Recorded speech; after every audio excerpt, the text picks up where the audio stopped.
Assalamualaikum warahmatullahi wabarakatuh. Kembali lagi di channel Pak Iris yang akan membahas materi IPS. Kali ini Pak Iris akan membahas materi kelas 9. Sebelum dilanjutkan, jika berkenan silakan like, subscribe, dan share materinya agar lebih banyak manfaatnya. Amin. Materi kali ini adalah memanfaatkan persaingan sebagai peluang untuk meraih keunggulan ekonomi bangsa. Berikut pembahasannya. Dalam buku paket kalian terdapat dua pendapat tentang perdagangan internasional sebagai peluang ekonomi bangsa. Pertama adalah menurut Adam Smith, keuntungan absolut bisa diperoleh dengan cara apa? Membuat biaya produksi barang lebih murah dibandingkan dengan negara lain. Adam Smith memiliki dua ide utama. Pertama adalah spesialisasi internasional dan efisiensi produk. Apa itu spesialisasi internasional? Bahwa satu negara itu memiliki mutlak, tidak dimiliki barang ataupun negara lain. Yang kedua, adanya pembagian kerja internasional. Jadi satu negara bisa membuat pabrik di negara lain dengan alasan efisiensi biaya, ya salah satunya bahan baku dan sumber daya manusianya. Yang kedua menurut Ricardo. Nah, menurut Ricardo ini adalah pelengkap teori Adam Smith. Cuman perbedaannya adalah kalau Adam Smith mengatakan bisa terjadi perdagangan internasional kalau seandainya mutlak suatu negara itu memiliki barang yang tidak dimiliki negara lain. Sedangkan menurut Ricardo, tidak bisa. Bahwa perdagangan internasional juga bisa terjadi. Salah satunya adalah apa? Mampu melakukan spesialisasi produk barang dengan biaya yang relatif rendah dibandingkan negara lain. Itu disebut keunggulan komparatif. Jadi kalau Adam Smith ini teori absolut, ya. Kalau yang Ricardo adalah teori keunggulan komparatif. Persamaannya adalah sama-sama harus memiliki biaya produksi dan harga jual yang lebih rendah sehingga bisa bersaing dengan negara lain. Ini adalah Adam Smith. Dia lahir di Skotlandia dan yang dibawanya adalah David Ricardo. Dia seorang politik ekonomi dari Inggris. Sebagai contoh lebih lengkapnya berikut. Nah, ini contoh teori keunggulan mutlak dan keunggulan komparatif. Contoh semisal ya, Indonesia kerja persatuan output ya, berasnya 80 ton per hari, motor 80 unit per hari. Jadi diperhatikan ini yang di dalam tabel ini. Indonesia berapa berasnya? Sehari 80 ton, motor 80 unit per hari. Sedangkan Jepang 40 ton per hari berasnya. Jepang 160 unit per hari produksi motor. Lalu bagaimana dasar tukar dalam negeri? Perhatikan yang Indonesia, 1 ton beras mengorbankan 1 unit motor. Dari mana nih cara menghitungnya? Yaitu dibalik 80 unit motor bagi 80 ton per hari. Lalu bagaimana dasar tukar dalam negeri? 1 unit motor mengorbankan 1 ton beras. Cara ngitungnya dibalik 80 ton beras dibagi dengan 80 unit motor per hari. Berikutnya Jepang, 1 ton beras mengorbankan 4 unit motor. Bagaimana cara menghitungnya nih? Tiba-tiba 4 unit motor, 160 unit motor per hari dibagi 40 ton per hari berasnya. Sedangkan dasar tukar dalam negerinya, 1 unit motor mengorbankan 1/4 ton beras. Dari mana 1/4 ton beras ini menghitungnya? Yaitu 40 ton beras per hari dibagi 160 unit motor per hari. Jadi kalian harus mengerti di mana perhitungan ini ya.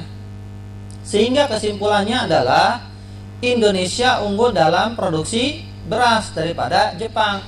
Kalau unggul berarti Indonesia bisa mengekspor beras ke Jepang. Sedangkan Jepang unggul dalam produksi motor daripada Indonesia. Sehingga Jepang mengekspor motornya ke Indonesia. Seperti itu. Ini tadi gambar Adam Smith. Lalu perbandingan contoh kasus teori komparatif. Indonesia memproduksi 80 unit TV per hari, sedangkan motor 80 unit per hari. Jepang 120 unit TV per hari dan 160 unit motor per hari. Kita perhatikan cara ngitungnya lagi. Dasar tukar dalam negeri Indonesia, 1 TV mengorbankan 1 motor. Bagaimana cara menghitungnya? Kembali lagi dibalik dari motor ini, 80 dibagi 80 sama dengan 1, sehingga 1 TV mengorbankan 1 motor.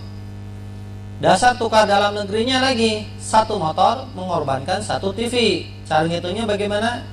Ya, 80 unit TV per hari dibagi 80 unit motor per hari. Jadi sama-sama 1:1. Berikutnya Jepang, 1 TV mengorbankan 1,3 motor. Dari mana ngitungnya 1,3 motor? Yaitu 160 unit motor per hari dibagi 120 unit TV per hari. Kemudian dasar tukar dalam negerinya, 1 motor mengorbankan 0,75 TV. Dari mana nih 0,75? Ngitungnya adalah 120 unit TV per hari dibagi 160 unit motor per hari. Jadi gitu cara ngitungnya ya. Jadi terbalik cara ngitungnya. Seperti ini. 1 TV mengorbankan 1,3 motor. Cara ngitungnya gimana tadi? Ya, 160 unit dibagi 120 unit TV per hari. Seperti itu tuh ya. Lalu kalau ditanya dasar tukar dalam negeri 1 motor, 120 unit TV dibagi 160 unit motor per hari. Sama ini juga ngitungnya seperti tadi, jangan bingung ya. Kesimpulannya adalah Jepang unggul pada kedua jenis produk dari Indonesia. Berarti Indonesia ini kalah nih keunggulannya nih. Keunggulan tertinggi pada produksi motor. Jepang nih dalam motor nih ya. Tetapi, nah ini ada tetapinya nih. Bukan berarti Indonesia tidak bisa ekspor ya. Kalau dalam teori Adam Smith, nggak bisa absolut. Tetapi menurut Ricardo, bisa tetap. Kita perhatikan mana yang kecil jaraknya, perbedaannya. Indonesia lebih lemah dari Jepang dalam 2 jenis produk. Tetapi, nah ini kelemahan terkecil pada produksi TV. Berarti Indonesia fokus kepada produksi TV, sehingga suatu saat bisa mengekspor TV ke siapa? Ke Jepang. Nah itu adalah perbedaan teori keunggulan mutlak Adam Smith dan keunggulan komparatif dari David Ricardo. Mudah-mudahan bisa dimengerti ya. Lanjut. Keunggulan ekonomi bangsa. Indonesia memiliki kekayaan yang melimpah dari hasil pertanian dan perkebunan, hasil tambang dan hasil industri. Contohnya di sini ya, ada kakao, coklat, lalu batu bara dan tekstil. Kalau di sini banyak ya, ada minyak sawit, karet, ya, rempah-rempah. Tapi ini adalah contoh gambar sebagai keunggulan ekonomi bangsa Indonesia. Peluang ekonomi bangsa Indonesia. Indonesia ikut serta dalam perdagangan internasional. Manfaatnya apa? Ini pernah dibahas waktu materi perdagangan internasional ya. yaitu pertumbuhan perekonomian Indonesia, tetapi memiliki tantangan. Tantangannya apa? Dalam pasar bebas ini terdapat eksploitasi ekonomi, pudarnya identitas kebudayaan, dan ancaman fisik lingkungan. Nah, ini yang harus kita harus lebih hati-hati. Lalu peluangnya apa? Peluangnya adalah mengandalkan kekayaan sumber daya alam dan melimpahnya tenaga kerja. Ini seperti di gambar di samping, ini adalah sumber daya alam Indonesia. Ada minyak, ada ikan, ya, ada kayu, ada sistem irigasi, bendungan, perkebunan, dan di bawahnya lagi adalah sumber daya manusia yang melimpah. Mudah-mudahan berkualitas di tahun 2045 nanti dan terus menjadi negara yang bisa bersaing di dunia, dan mudah-mudahan Indonesia menjadi negara maju. Kenapa 2045? 100 tahun Indonesia. Jadi mudah-mudahan kita targetnya menjadi negara maju.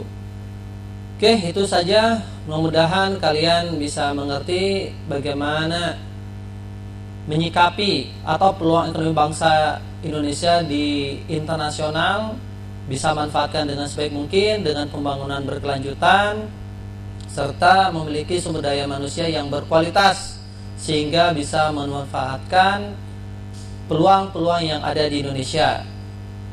Tetap rajin belajar dan semangat, mudah-mudahan kalian sukses di kemudian hari. Terima kasih perhatiannya. Wassalamualaikum warahmatullahi wabarakatuh.